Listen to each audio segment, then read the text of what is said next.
Hello, my name is Tom Dennison, and I run Startup Grind in the greatest city on the planet, and that is Chicago, Illinois. Anybody here from Chicago?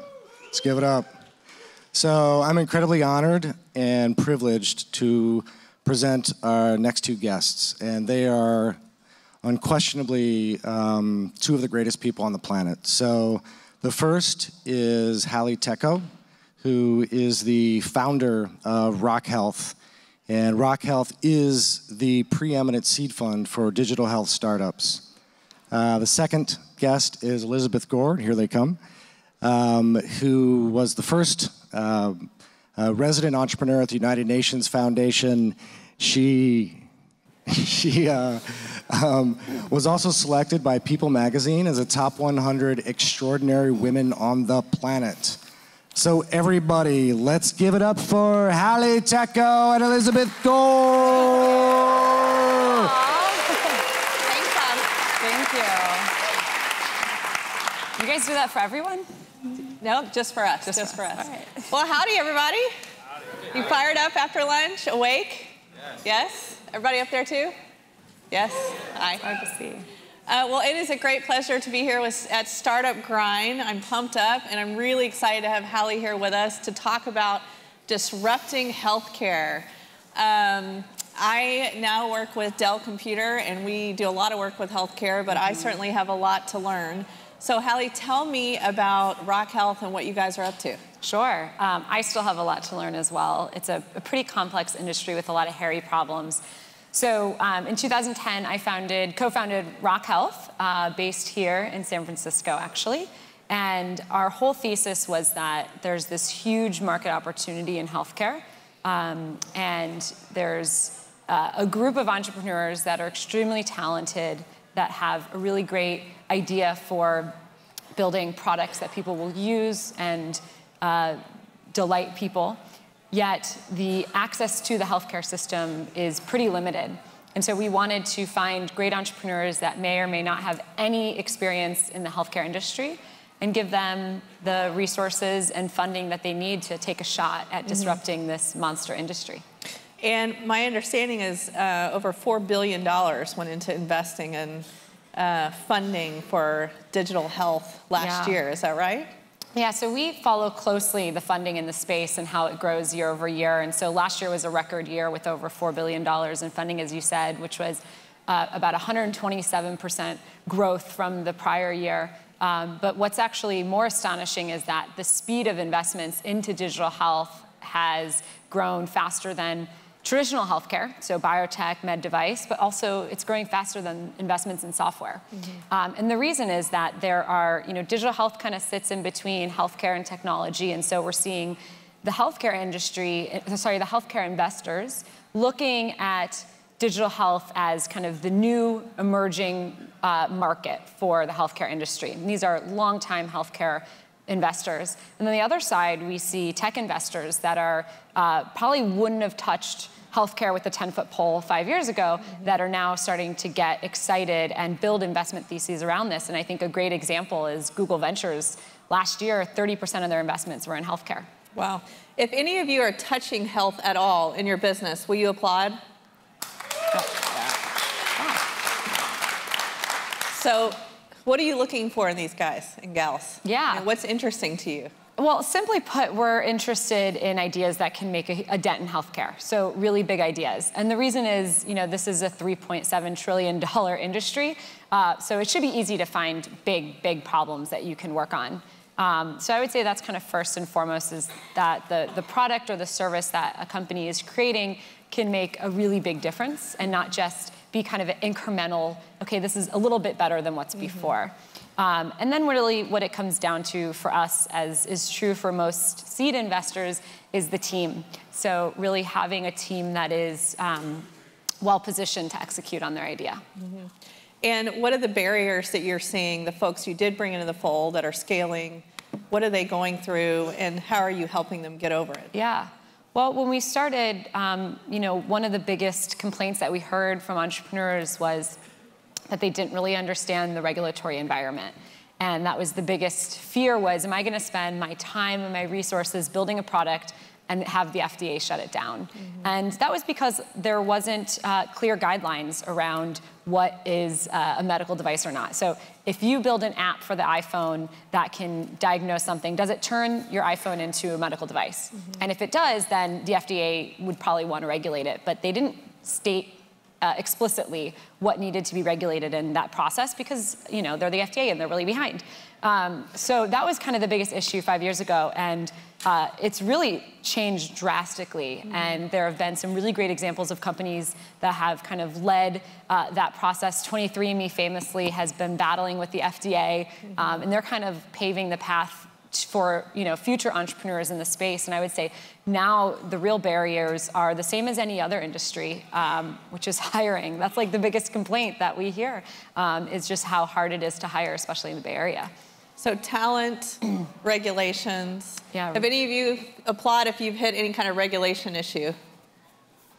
A little bit? How about talent? A little bit? Yeah. So Obamacare, big year, a lot of debating, a lot of congressional oversight. How has that changed your business, for better or for worse? Yeah.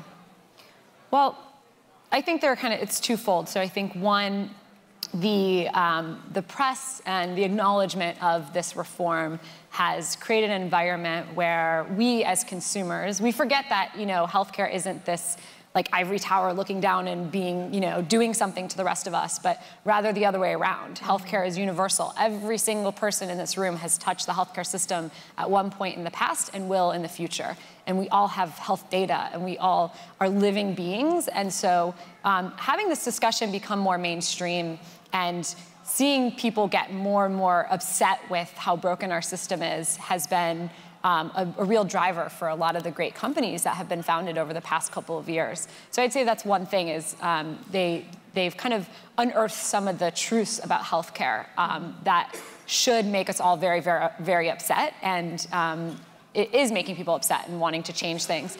Then the other side of it is actually the impact that the Accountable Care Act and the Affordable Care Act have made, and that would be through a couple of devices. So the health insurance exchanges, which is making shopping for healthcare a lot easier. So having more people that are insured means that there are opportunities for companies like Stride Health, which make it really simple to find which insurance is going to be the best for you.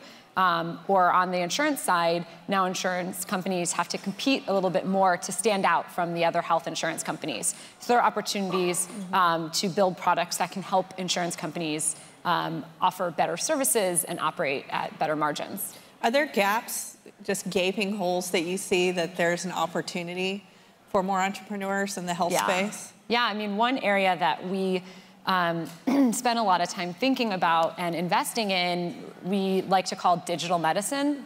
And that really spans a spectrum of software and hardware tools that are helping to diagnose something or treat something remotely through mobile phone or some sort of gadget.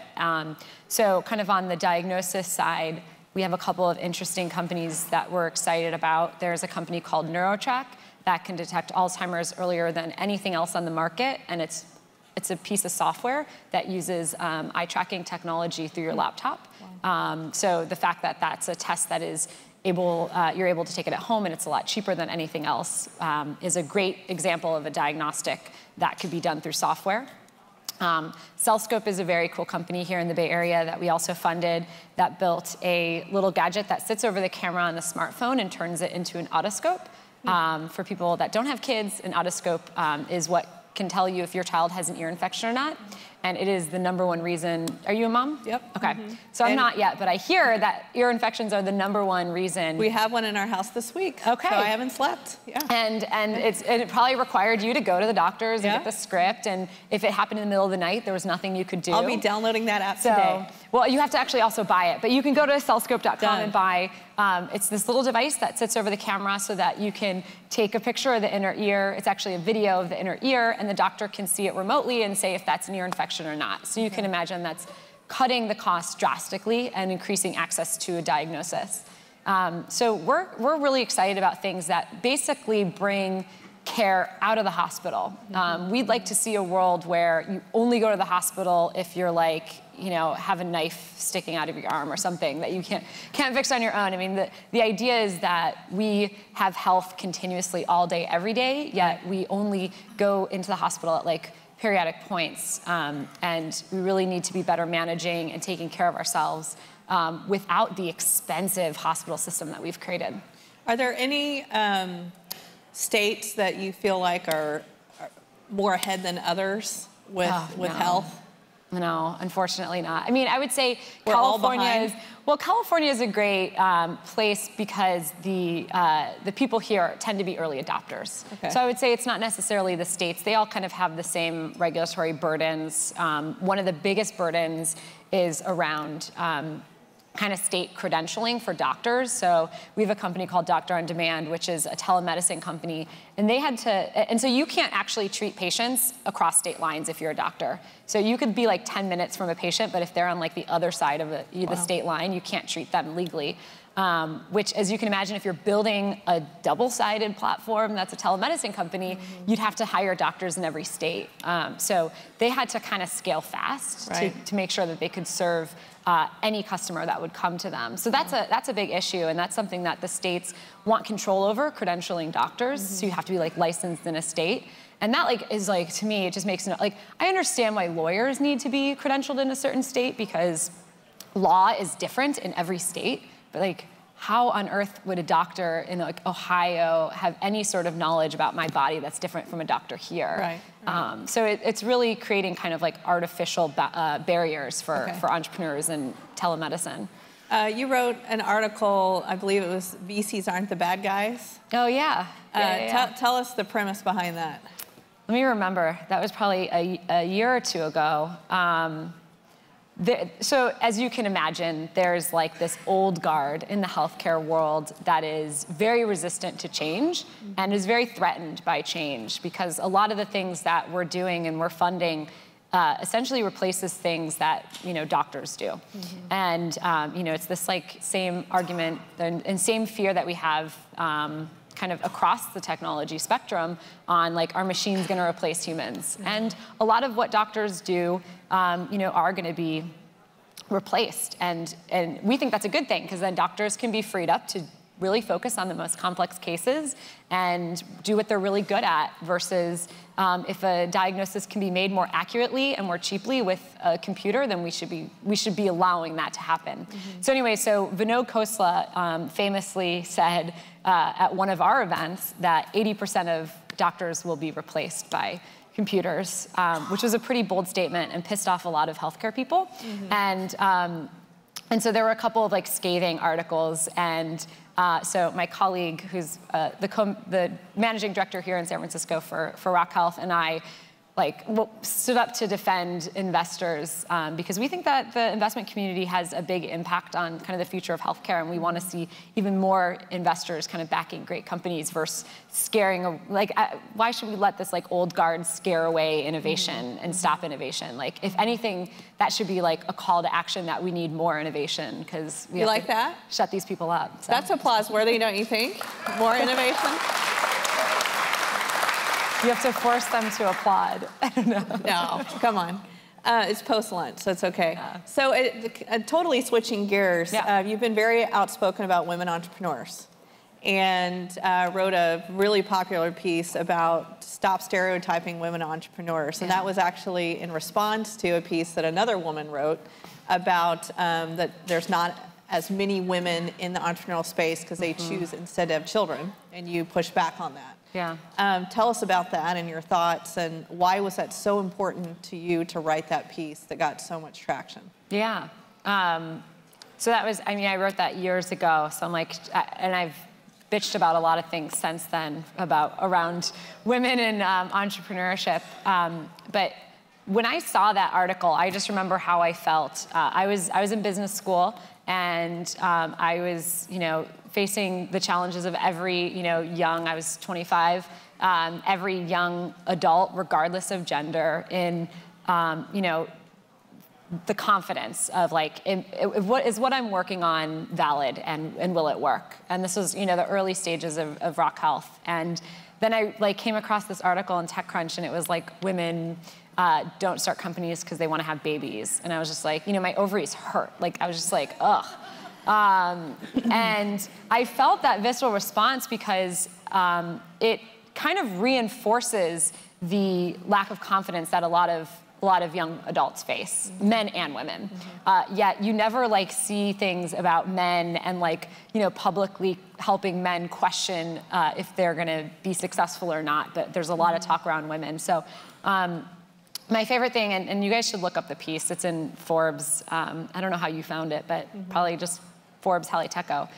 MC Hammer actually retweeted it. What? Which was like a huge, like really big deal for me. That was very exciting. For those of you who are looking down at your phones, MC Hammer, who's actually a big entrepreneur. He's a big entrepreneur and supporter of women. Yeah, so I guess I just wanted to see more content out there that was really about highlighting the amazing work women have done versus like one woman who felt the need to like generalize for all women. Now, but RockHealth kind of started with a focus in investing in women, is that right? Well, we didn't, no. We only have about, so it's a little under a third of our companies that have a female founder, which, you know, I would like to see improve, but I think being transparent about our numbers is kind of the first step in that.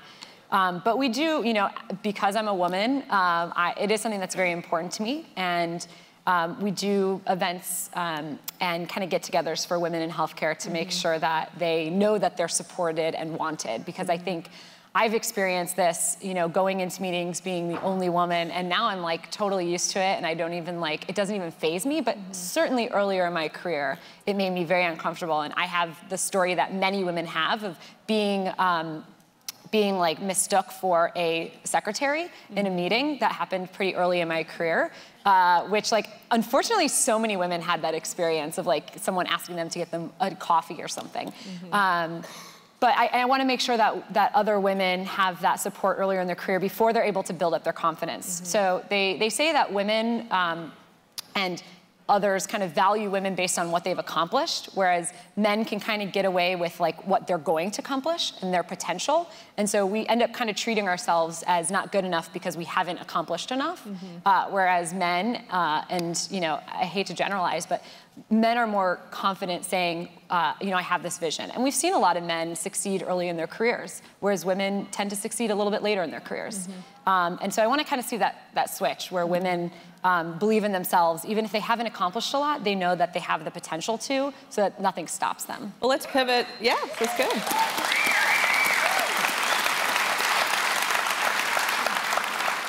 Let's pivot on that piece on success. So all these entrepreneurs in this room, you're very successful in picking the winners, picking good risks, I would say, good bets. So what's a good piece of advice that folks can take away from your experience as a funder on what they should bring to you? What are they bringing to the table? And I'm going to ask you the transverse in a minute of what not to do. Okay. I think I would just go back and say, you know, show me something that could be like completely transformative. Because, you know, I do, as most investors do, we see so many companies on a daily basis that it really takes something that has a huge vision behind it to get us excited about it. So I would focus on, you know, again, $3 trillion industry, so find something that could easily, you know, take up a big chunk of that. And give us a what not to do. What not to do. Don't pitch me, ever pitch me something where the margin and the mission do not align. So in healthcare, it is actually,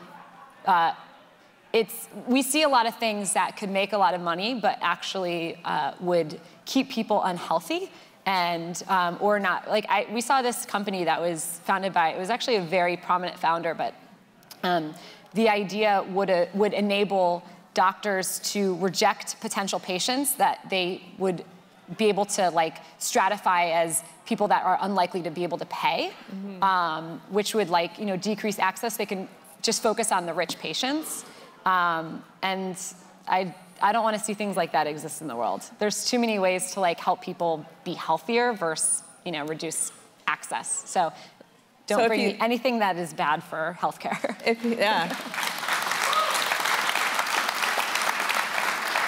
If you look in the middle of your Startup Grind booklets, it says in there to help each other, and then there's 3 other lines. And I think Halle just told us the best lesson of the day, to make sure your margin and your mission align. Thank you, Halle, so much for coming today. Thanks, guys.